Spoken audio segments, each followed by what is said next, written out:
Today, we're talking 4 common misconceptions about lightweight backpacking.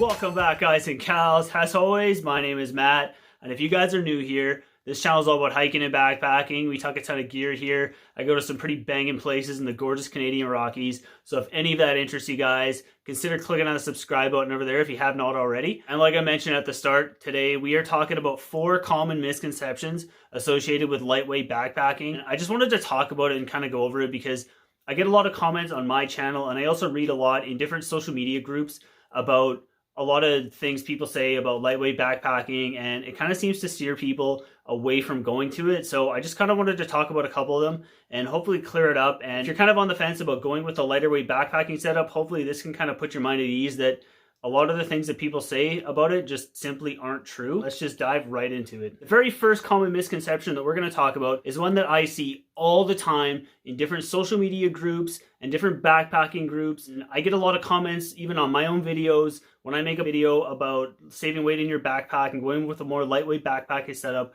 I get comments like this all the time, that when you go with a lightweight backpacking setup, you're sacrificing comfort. I'm just going to say, anyone who's ever hiked with me and seen me out on trail and has got a chance to lay in my hammock setup, if you tell me that I am not comfortable on trail, I think you're full of it. As you guys are going to see in the next couple weeks, as I start to release my different gear loadout videos, what I have coming up is I've got a plan to release different gear loadout videos for different situations that I may find myself in. So you guys are going to see a solo hammock setup video, which is just going to be my bare bones hammock setup if I'm going out absolutely by myself and I'm leaving Wanda at home. You guys are also going to see a video on my hammock setup with Wanda, including my Cave Creek Pet Palace.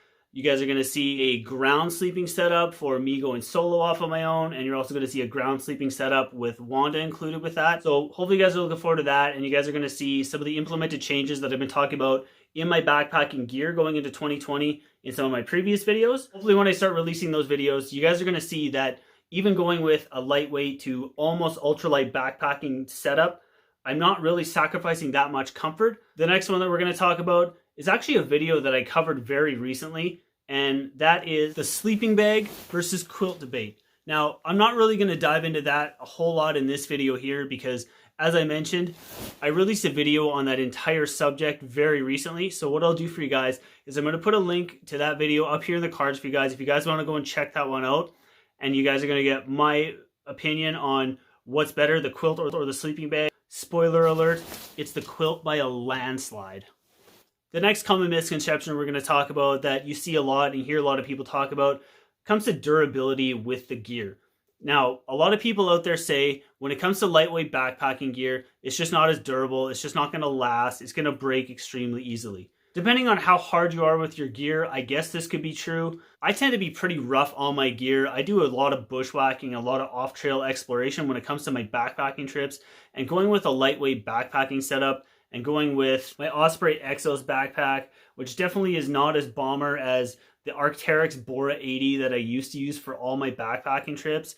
But I can say that even going with a lightweight backpack that's pretty minimalistic, I mean, it's got like little dinky tiny straps on this thing and everything is super lightweight. It's a pretty lightweight backpack. No, it's not the most ultralight pack out there, but for my needs, this pack is absolutely perfect for my style of backpacking and what I intend on carrying in my backpacking loadout. After 2 seasons of some pretty rough use with this pack, the only any kind of defects or, you know, I don't know, damage or whatever you want to call it on the pack is this little micro mesh up here. There's a couple little tiny holes on this pack, but that's all I'm going to say about the Osprey Exos 58. I do have plans coming up for a long-term review on the Exos 58 pack, so if you guys are looking forward to that at all, let me know in the comments down below. When it comes to cook gear, it's not true. Now this is my MSR stainless steel 2-liter Alpine pot that I've had for years. This thing's an absolute beast. I mean, this has been through the ringer. It's been used a ton. And this guy here is my new Toaks 550 mil titanium pot. Yeah, you're not going to convince me that this is going to outlast this one. Yeah, I don't know. I don't really see it. The next misconception that we're going to talk about when it comes to lightweight backpacking gear is the cost associated with it, and that it's too expensive. In a sense, that's true, but not entirely.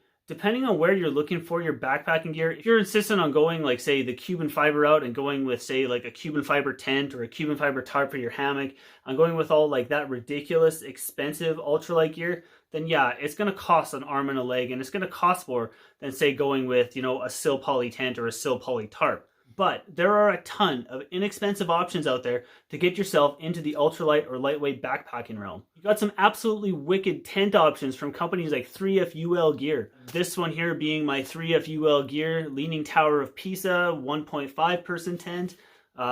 Absolutely loving this tent so far. I finally had a chance to set it up and play around with it a little bit, and I'm absolutely in love with this tent. So you guys can look forward to some videos on this guy coming up here, the Leaning Tower of Pisa 1.5P from 3FUL Gear, and a channel favorite, the BRS 3000 stove. This little guy right here has to probably be the absolute best bang for your buck when it comes to a lightweight backpacking stove. I mean, this guy here, you can pick this guy up for 20 bucks on Amazon. It weighs less than an ounce. And I actually mentioned this stove recently on a video I did on budget ultralight backpacking gear items under 35 bucks. And if you guys haven't seen that one, what I will do for you guys is I will link that one up on the screen for you guys here if you guys want to head over and check that out. But as always, guys, I am Matty. Thank you all so dang much for watching, and I will see you guys on the next one.